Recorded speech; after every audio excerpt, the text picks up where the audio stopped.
एक भगत था, अपनी भक्ति करा कर भगत, और भगवान ने कह देगा भक्त, लेकिन वो दयालु इतना है कि मेरा बच्चा किसी तरह साधना करके मेरे पास आ जा, सदा सुखी कर दूंगा इसको सतलोक। एक भगत था, बहुत अच्छा भगत था, बूढ़ा हो गया। एक नौकर था उसके, और वो दूर देश का रहने वाला, जैसे यहां से कोई बिहार का रहता हो, और उसकी मां की मृत्यु होगी, चिट्ठी आ गई और उसके दस्त लाग गए। बूढ़ा इतना बीमार था वो भक्त संत कि उसका काफी तकलीफ, बीमार सा था ना, उस समय वो ठीक सा था। तो उसने कह दिया कि गुरुजी ऐसे ऐसे मेरी मां की मृत्यु होगी। अब वो गुरुजी बोले जा, और संत बोला अब जा बेटा, जाया। फिर वो शिष्य कहने लगा गुरुजी आप फिर कौन संभालेगा आपको? कोई बात ना बेटा, आप जाओ, चला लूंगा काम में। अब क्या हुआ, वो तो चला गया और वो भक्त बीमार हो गया। बूढ़ा वृद्धावस्था थी, बुढ़ापे में ना मेरा कौन सा बीपी लो हो जाए, हाई हो जाए। अब वो गढ़ा तंग हो गया। अब परमात्मा उस नौकर का रूप बनाकर वापस आ गया।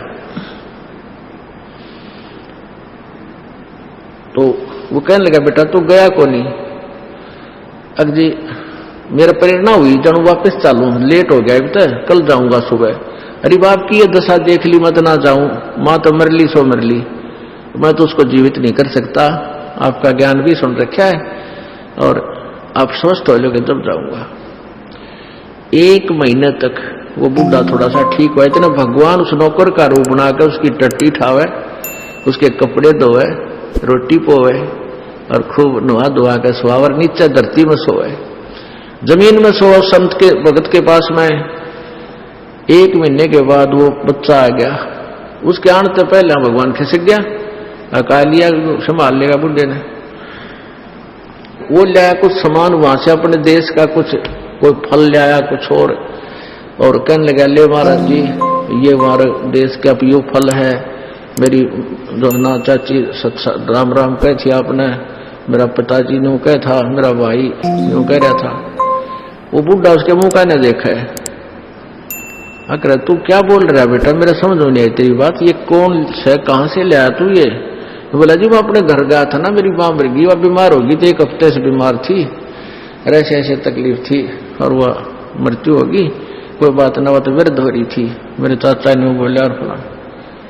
वो कहने लगा तू बात क्या कह रहा है, मेरे समझ में नहीं आ रही बेटा। अगर जी मैं अपने घर से आया था। कद आया था? तो जब आ रहा हूं सीधा ही। वो कहने लगा ये मेरा काम कौन क्या करता, तू यही तो था? अगर नहीं महाराज जी मैं तो ये आया हूं। वो बूढ़ा बहुत रोया, ने बोला हे भगवान इस पापी ने आपको इतना तंग किया, कई बार धमका भी दिया, रहा तू लाता नहीं, फलाना पानी नहीं लाया, यानी जैसे नौकर को धमकाया करते हैं।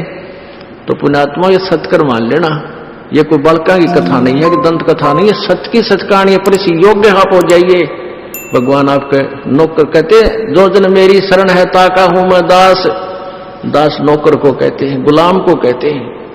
और गेल गेल लग गया फिर जब लग धरती आकाश।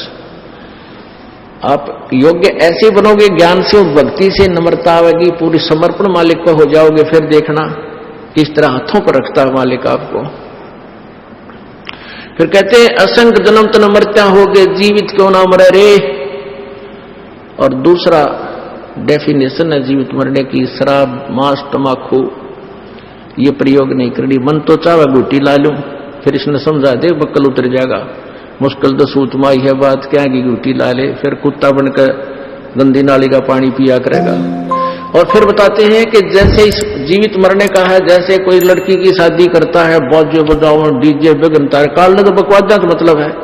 तो मन में यह तड़फड़ी बढ़, देख मैं भी अपनी बेटी का इतना खर्चा करूं, इस तरह बकवाद करूं, नहीं जीवित मर जा, करण दे, बालक है तो नाचे कूदे।